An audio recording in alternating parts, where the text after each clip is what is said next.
We're going to be continuing with the I Am series. Okay, sorry, before I start, let me just say a prayer and then I'll start. Father, I just want to thank you for this time. Just praying, God, that whatever I say today will just be from you. Just praying for all the preparation and for just your words, God. Just praying that I will be able to see it in the right way. Just praying, God, for everyone here right now and online or whoever will watch it again, just for open hearts to receive everything that you want to say to them. In Jesus' name. Amen. Oh, sorry, I didn't record. Okay. So we'll be continuing with the series. Masi did the intro. Rahil, I think 2 weeks back, did I Am the Good Shepherd. And so today I'm going to be doing I Am the Light of the World. Okay, so we're basically looking at how in the Old Testament they already set the foundation for for the Messiah to be the light of the world. Okay, so remember that when Jesus said I am dash, that means he was referring to or identifying with himself as Yahweh through I am. So in the Old Testament we have compound names of God like Yahweh, Yahweh Rophe, and so basically today we're going to be looking at the foundation of Jesus saying I am the light of the world. So for example, in Psalm 27 verse 1, the Lord is my light and salvation, whom shall I fear? So the notion of I am as the light was already there in the Old Testament. So the Lord, so in Psalms 27 verse 1, when they say the Lord is my light and salvation, the Lord here is actually I am. So which is Yahweh. And who is my light and salvation? Whom shall I fear? So here the light is referring to the notion of providing security and protection. But normally when we think of light, we see it as giving of sight or showing off something. But here really the light is referring to security and protection. And in the Old Testament, we have the revelation of the I am as light. But in Isaiah 9:2 verses the first part, so A, we see that it says, the people walking in darkness have seen a great light. Okay, so basically in Isaiah 9 verse 2, and that whole passage talks about how people are in darkness and are in despair. Okay, and so here the light that was spoken about is actually deliverance from that darkness and despair. And so the darkness was not physical that they were talking about, it was actually spiritual, emotional, and this light was deliverance from that setting of darkness. And so the Old Testament is really laying the groundwork for the Messiah to be the light. So now in this passage we saw the foundation of the Messiah as the light of the world. But now we're going to look at a few the passages in the Old Testament that will focus on the Messiah being the light. Okay, in Isaiah 60 verse 1 it says, arise, shine, for your light has come. Here your light has come is actually talking about the person. And the glory of the Lord rises upon you. So the light in this person who is the light, the glory of the Lord who is Yahweh comes to us. So through the Messiah, the light is coming to us, and through that the glory of the Lord is coming upon us. And so in Jesus, the glory of the Lord has come to us, and since Jesus is the light, we receive the light. And that's when we get to experience the glory of God. And then in Daniel 2 verse 22, he reveals deep and hidden things. He knows what lies in darkness, and light dwells with him. So the Jewish rabbis taught of the Messiah as light from this passage in Daniel. So the point is the Old Testament has laid the foundation in people's hearts for the Messiah to be the light, and what the Messiah would actually do as the light. And then Jesus comes and says, you know that light that I was talking, that was spoken about in the Old Testament, I am that light. And so now that we have context of the foundation for what Jesus' disciples knew before this, we're going to look at what Jesus says of himself in the New Testament. So in John 8 verse 12, Jesus says, I am the light of the world. Okay, but here when he's saying I am the light of the world, he's actually talking to the Pharisees and telling them about how he is the light of the world. But in John 9 verse 5, he actually talks about we actually see him being the light of the world in the context of him healing the blind man. But in the events of these specific passages, light refers to, and in the context of the story, Jesus says, I am the light. So here we already know he was teaching in that passage, and now in John 9, he's actually giving us a physical demonstration of what it means to be that light by healing the blind man. So here Jesus gives light to his eyes, and right now it's not him just saying it metaphorically. He's gone one step ahead and he's actually shown us what it is to be the light. So here when Jesus says, I am the light of the world, he is revealing something to us. And this revelation is that Jesus is the divine light and that he is coming to the world of man's darkness. But this light is not used just randomly. So what was prophesied in the Old Testament of people walking in darkness has seen a great light and has now become a reality in John 1 verse 9. Where it says, the true light that gives light to every man is coming into the world. So here we understand that Jesus is not just any light, he is the true light. Okay, which obviously means if there's a true light, there are also false lights around us. So that could mean other teachings, ideologies, philosophies, religions, and all of these are false lights. But Jesus is the true light. And this light is not something that Jesus just gives. It's in his essence. It's God is light. And so in him there is no darkness.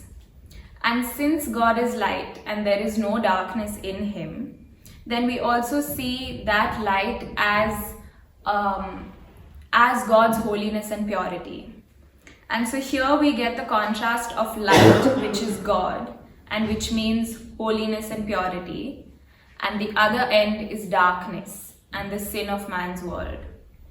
And so apart from the holiness and purity of God, Jesus as the light of the world also releases life. And we see this in Isaiah 9 verse 2b, which says, on those living in the land of the shadow of death, a light has dawned. So it's not just the darkness that is full of sin, it's also the shadow of death. Now imagine if you're in the shadow of death, like all you would want at that point is light. And that light can bring deliverance. That light can bring you the life of God, even in a world of death. So now John and Isaiah have given us revelation of how Jesus is the true light. So that means that, all other lights are false, and these false light perpetuates through the darkness. Okay, and Jesus is the true light, and the fact is that he is the light and is a reflection of his holiness and purity in this world of sin. So it's also telling us that God is light and God is life, and Jesus has come and with his light has broken into this world of death and sin. This is where we see in John 1 verse 4, in him was life, and that life was the light of all mankind. So Jesus had revealed himself as the light, and based on what the Old Testament says, there will be the true light. And so the light is to manifest God's holiness and purity and to bring God's true light into this world of death. So basically, for us to know the truth and for us to experience His holiness and experience this light of God. So now we have the revelation. But the amazing thing is that we also get an invitation. Okay, so for example, if you take some popular person like Elon Musk, okay, and you know some amazing things about him and something that's really astonishing and fascinating, and you have a revelation of that, but you don't actually get an invitation to experience that and experience what it's like to be maybe in his presence or experience the qualities about him. So basically that's what it is. Jesus is also giving us an invitation. And then we also have the promise that we will have a light, and this light will give us life instead of darkness. So the revelation is that the light of God has broken into the darkness of death.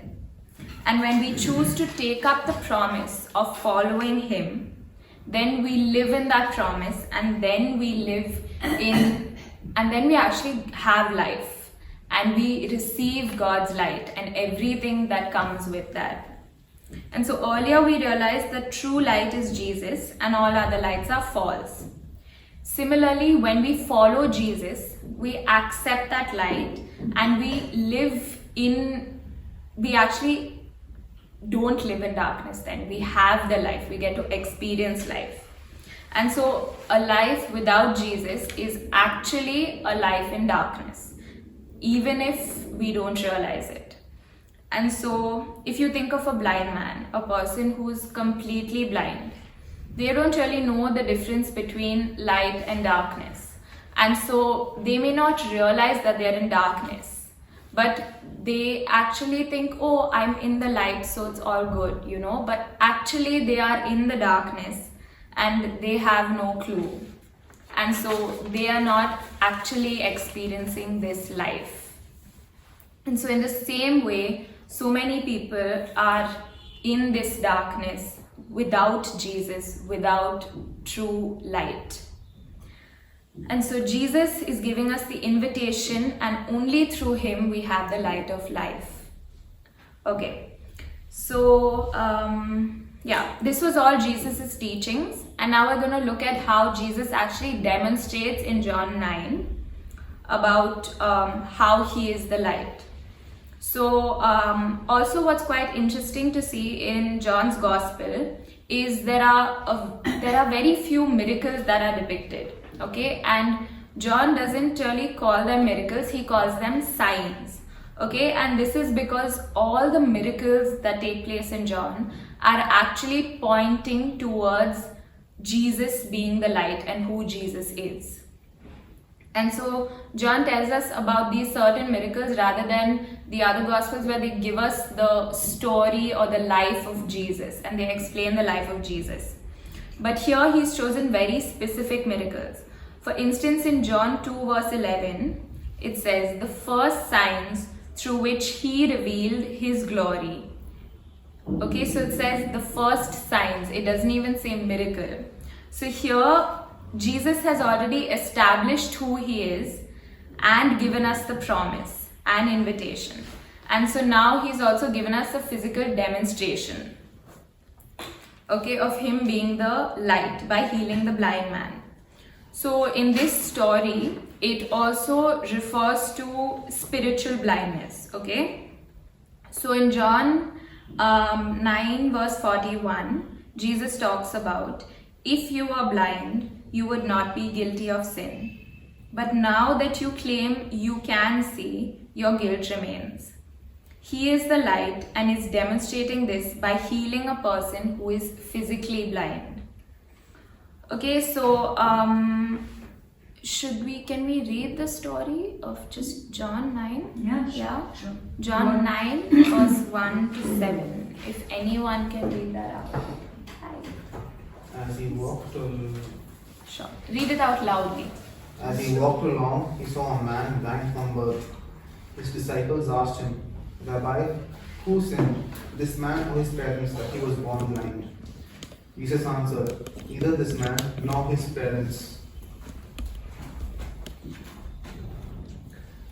nor his parents sinned. He was born blind so that God's works might be revealed in him. We must work the works of him who sent me. While it is day, Till 7, yeah. night is coming when no one can work. As long as I am in the world, I am the light of the world. When he had said this, he spat on the ground, made mud with the saliva, and spread the mud on the man's eyes. He said to him, "Go wash in the pool of Siloam," which means sent. Then he went and washed and came back, able to see. Okay, thank you. So when I was reading this passage in the Passion Translation, there was something very interesting at the bottom. So it says, in the context of Jesus' teaching on the light of the world and mankind being in the dark, this miracle of giving sight to the blind man is a powerful proof of Jesus' words. Christ in his birth became a man of clay. When he applies this clay over our eyes and we wash in the water of his words, our spiritual sight is restored. So in John 8, he talks about what it means to be the light. And here Jesus in John 9 physically demonstrates the spiritual truth. So now Jesus gives us a choice. Okay, we see in John 9 verse 39 to 41, Jesus said, "For judgment I have come into this world." Thank you.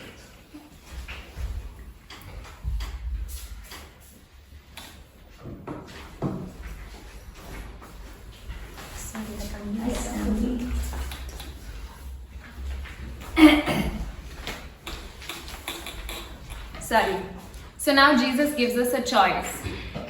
Okay, in John 9, 39, verse 39 to 41, Jesus said, "For judgment I have come into this world, so that the blind will see, and those who will see will become blind." Some Pharisees who were with him heard him say this and asked, "What? Are we blind too?" Jesus said, "If you were blind, you would not be guilty of sin. But now that you claim you can see, your guilt remains." So, because the Pharisees were saying they are not blind, they are actually guilty. Because they are in reality really blind. Because they don't realize that this is actually, Jesus coming and giving them light. And so Jesus is the light that both illuminates and blinds. So up until now, we've only spoken about how Jesus' light illuminates. But now we're also going to look at how it can blind us. And so when Jesus gives us an invitation and we don't accept this invitation, then it has consequences to that as well. And so we're going to look at the example of a floodlight. That's the lights in the stadium. Okay, and so if you have a floodlight in a stadium, it illuminates the entire stadium and your vision is clear. But imagine that floodlight in a bedroom. You're going to be like blind. You will not be able to see.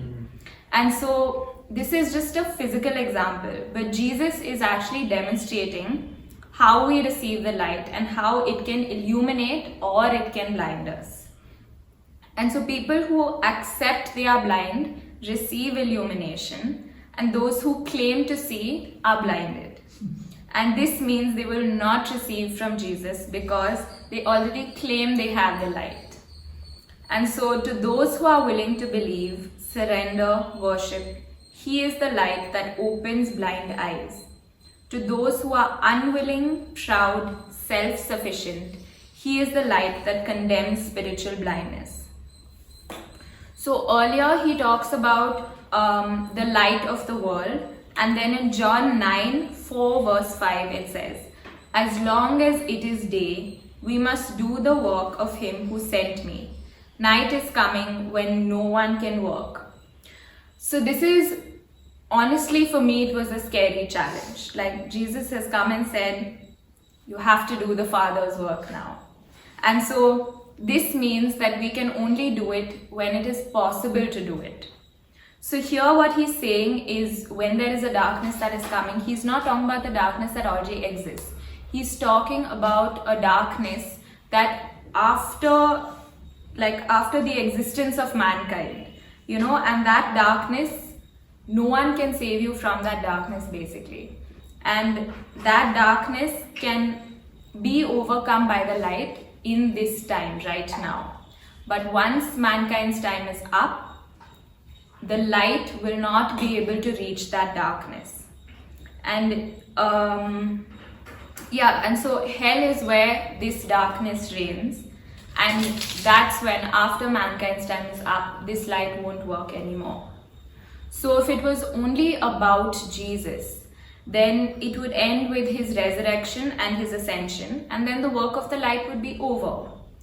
But when Jesus says, I am the light of the world, he also says, you are the light of the world. And this means we are the light of the world. And that there is still time to bring light into this darkness. And this is our call to do the Father's work. We are called to do what Jesus did and for God to be glorified. In Matthew 5:14-16, it says, you are the light of the world. A town built on a hill cannot be hidden. Neither do people light a lamp and put it under a bowl. Instead, they put it on its stand, and it gives light to everyone in the house. In the same way, let your light shine before others. They may see your good deeds and glorify your Father in heaven. So Jesus came and did it, and he gave us the invitation and the promise of the light. But now he expects us to accept that invitation and take up this challenge, for our eyes to be opened. And so now we have to go and use that light and share that light, especially in the darkness, so that people will receive the light, the true light, the divine light, that they will know of God's holiness and purity, that they will experience the life of Jesus that he has brought to earth. So Jesus showed us through his words and actions, and so the same is for us. We have to now do it and be the light in our lives. Okay, we have to demonstrate what that light really is through our lives. So I think maybe we can just take 10 seconds to just accept Jesus' invitation and really be ready for him to be able to show us how we can demonstrate to be this light in today's world. Father, I just want to thank you for this invitation, for your promise, for how true you are, God, to us. Thank you, Jesus, for all that you did for us. Father, just thank you for whatever we're receiving right now. Thank you for whatever you've laid on our hearts. Just pray that you will help us carry this light into this world today. In Jesus' name, Amen.